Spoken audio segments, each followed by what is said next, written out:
ನಮಸ್ಕಾರ ವೀಕ್ಷಕರೇ, HP ಕನ್ನಡತಿ YouTube ಚಾನಲ್ಗೆ ನಿಮ್ಮೆಲ್ಲರಿಗೂ ಸ್ವಾಗತ. ನಿನ್ನೆ ಬೆಳಗಾವಿಯ ಸುವರ್ಣಸೌಧದಲ್ಲಿ ಒಂದೆಡೆ ಅಧಿವೇಶನ ನಡೆಯುತ್ತಿದ್ದರೆ ಇನ್ನೊಂದು ಕಡೆ 2A ಮೀಸಲಾತಿಗೆ ಸಂಬಂಧಪಟ್ಟಂತೆ ಪಂಚಮಸಾಲಿ ಸಮುದಾಯದವರು ಹೋರಾಟ ನಡೆಸುತ್ತಿದ್ದರು. ಈ ವೇಳೆ ಈ ಒಂದು ಹೋರಾಟದಲ್ಲಿ ಪ್ರತಿಭಟನಾಕಾರರು ಹಿಂಸಾತ್ಮಕ ಪ್ರತಿಭಟನೆ ನಡೆಸಿ ಪೊಲೀಸರ ವಾಹನಗಳ ಮೇಲೆ ಹಾಗೂ ಪೊಲೀಸರ ಮೇಲೆ ಕಲ್ಲು ತೂರಾಟ ನಡೆಸಿದರು. ಈ ಒಂದು ಘಟನೆ ಸಂಬಂಧಿಸಿದಂತೆ ಇದೀಗ ಪೊಲೀಸರು 5 ವಿರುದ್ಧ FIR ದಾಖಲಿಸಿದ್ದಾರೆ.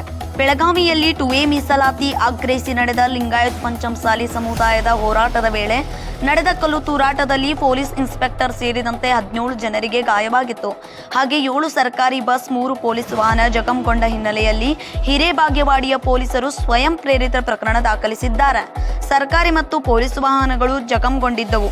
ಕಲ್ಲು ತೂರಿದವರ ಮೇಲೆ ಇದೀಗ ಪೊಲೀಸರು FIR ದಾಖಲಿಸಿದ್ದಾರೆ.